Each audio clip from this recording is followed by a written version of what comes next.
Hello बच्चों, this is Ishika और मैं आप सबका स्वागत करती हूँ आपके अपने YouTube channel BSc chemistry hub पर, जहाँ पर आपको पढ़ाई जाएगी आपकी ग्रेजुएशन के लिए केमिस्ट्री। तो इस वीडियो में मैं आपके लिए लेके आई हूँ केमिस्ट्री का सिलेबस एनईपी के अकॉर्डिंग। अभी आप लोगों का सेकेंड सेमेस्टर ख़त्म हुआ है, तो मैं आपके लिए लेके आई हूँ थर्ड सेमेस्टर का सिलेबस, जो कि आपको ढूंढना ना पड़े। आपको एक ही वीडियो में मैं सारे टॉपिक्स दिखा देती हूँ कि इस सेमेस्टर में आपको पढ़ना क्या क्या है। तो देखिए, ये ऑफिशियल जो पीडीएफ है वहाँ से मैं लेके आई हूँ। तो सेमेस्टर 3 पेपर 1 थ्योरी, कोर्स का टाइटल है chemical dynamics and coordination chemistry, year second है आपका, सेमेस्टर है थर्ड। तो पहली बात तो कॉन्ग्रेचुलेशन, आपका फर्स्ट ईयर कंप्लीट हो चुका है, आप अपने सेकेंड ईयर में आ गई हैं। तो अब धीरे धीरे ऐसे ही आपका सेकेंड ईयर भी ख़त्म हो जाएगा और थर्ड ईयर में आ जाएंगे। और एक बार मुझे कमेंट में बताना कि आपका सेकेंड ईयर का एग्ज़ाम कैसा हुआ था केमिस्ट्री का। पहली यूनिट है हमारी केमिकल काइनेटिक्स, जो कि आई थिंक आपने ट्वेल्थ में पढ़ी होगी बहुत अच्छे से। तो केमिकल काइनेटिक्स में आपको पढ़ना है rate of reaction, molecularity and order of reaction. Then आपको पढ़ना है concentration, dependence of rates, mathematical characteristics, zero order, first order, second order, pseudo order क्या होता है, हाफ लाइफ क्या होता है, फिर determination of the order of reaction, differential method, method of integration, half life method and isolation method. फिर उसी में है आपको थ्योरीज ऑफ केमिकल काइनेटिक्स, कुछ केमिकल काइनेटिक्स की थ्योरी, जैसे कि फैक्ट ऑफ टेम्परेचर और rate of reaction, Arrhenius equation, concept of activation energy, simple collision theory. फिर है हमारा ट्रांजिशन स्टेट थ्योरी। देन उसके बाद है expression for the rate constant. फिर है हमारा थर्मोडाइनमिक एस्पेक्ट्स, इसमें कोई डेरिवेशन यहाँ पे लिखा है कि आपको इसमें डेरिवेशन नहीं पढ़नी है। ये थी हमारी फर्स्ट यूनिट। सेकेंड यूनिट पर हम बात करते हैं, तो ये है केमिकल इक्विलिब्रियम। इसमें आपको पढ़ना है equilibrium constant and free energy, thermodynamic derivation of law of mass action. Then Le Chatelier principle है आपका, आइसोथर्म रिएक्शन है। फिर है हमारा कुछ इक्वेशन और उनकी एप्लीकेशंस।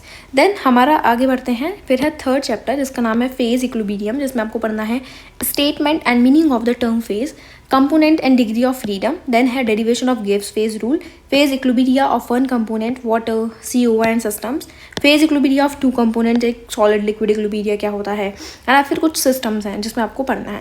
नेक्स्ट यूनिट आती है हमारी फोर्थ, जिसका नाम है काइनेटिक थ्योरी ऑफ गैसेस। तो इसमें सबसे पहला है हमारा गैसियस स्टेट, आपको पढ़ना है postulates of kinetic theory of gases. Then deviation from ideal behaviour, van der Waals equation of state. Then है critical phenomena like PV isotherms of real gases, then continuity of states, the isotherms of van der Waals equation, then हमारा relationship between critical constants and van der Waals constant। फिर है हमारा the law of corresponding states। Last इसमें है आपका molecular velocities, जिसमें आपको पढ़ना है कुछ मैक्सवेल की molecular theories, velocities, collision number, mean free path क्या होता है और कॉलिजन डायमीटर क्या होता है। ठीक है। देन आपका आता है लिक्विड स्टेट, जिसमें आपको पढ़ना है intermolecular forces, structure of liquids कैसा होता है, structural difference between solid liquid gas, solid liquid gas में स्ट्रक्चरल डिफरेंस क्या होता है, कुछ लिक्विड के क्रिस्टल्स आपको पढ़ने हैं, difference between liquid crystal and solid में क्या होता है, क्लासिफिकेशन आपको पढ़ना है, स्ट्रक्चर ऑफ कोलेस्ट्रॉल फेजेस है, फिर लिक्विड इन सॉलिड्स के बारे में आपको पढ़ना है, जो जेल्स होते हैं उनका क्लासिफिकेशन, प्रिपरेशन है। सेमेस्टर का एग्ज़ाम हुआ होगा वो हमारा ऑब्जेक्टिव टाइप हुआ होगा, है ना, जिसमें MCQ आते हैं। लेकिन मैं आपको बता दूं कि आपको अब जो आपका थर्ड सेमेस्टर में एग्ज़ाम होगा वो होगा आपका थ्योरी टाइप। कैसा होगा आपका थ्योरी टाइप, मतलब उसमें आपको पूरी थ्योरी आएगी, लाइक पूरा सब्जेक्टिव टाइप क्वेश्चन होगा आपका थ्योरेटिकल। ठीक है, अभी तक आपके MCQ आ रहे थे, अब आपको थ्योरी आएगी। अब आते हैं हमारी 6th यूनिट, जिसका नाम है कोऑर्डिनेशन केमिस्ट्री, जिसमें आपको पढ़नी है Werner theory of coordination compound, classification of ligands, ambidentate ligands क्या होते हैं, चिलेट्स क्या होते हैं, coordination compounds, IUPAC nomenclature of coordination complexes, isomerism in coordination compound. फिर आती है हमारी stereo isomerism, geometrical and optical isomerism in square planar and octahedral complexes. ये हमारा 12th का चैप्टर है। अगर आपने बहुत अच्छे से 12th में पढ़ा है तो आपके लिए बहुत ईजी चैप्टर होगा, बहुत स्कोरिंग होता है। ठीक है, आगे बढ़ते हैं। अब है हमारा यूनिट 7, जैसा कि आपकी अब तक 80 यूनिट्स थी तो इसमें भी 80 यूनिट्स हैं। इसमें आपका थ्योरीज ऑफ कोऑर्डिनेशन केमिस्ट्री, सबसे पहले आपको पढ़ना है metal ligand bonding in transition metal complexes. फिर है लिमिटेशंस क्या है हमारी वैलेंस बॉन्ड थ्योरी की। फिर उसके बाद हमें पढ़ना है elementary idea of crystal field theory, crystal field splitting क्या होती है, ऑक्टाहेड्रल टेट्राहेड्रल में स्क्वायर प्लानर कॉम्प्लेक्सेस क्या होते हैं। फिर जॉन टेलर इफेक्ट है, factors affecting the crystal field parameters. Then है हमारा thermodynamic and kinetic aspects of metal complexes, a brief outline of thermodynamic stability of metal complexes, concept of hard and soft acid and bases and factors affecting the stability। फिर कुछ हमारे substitution reactions हैं जो square planar complexes में होती हैं।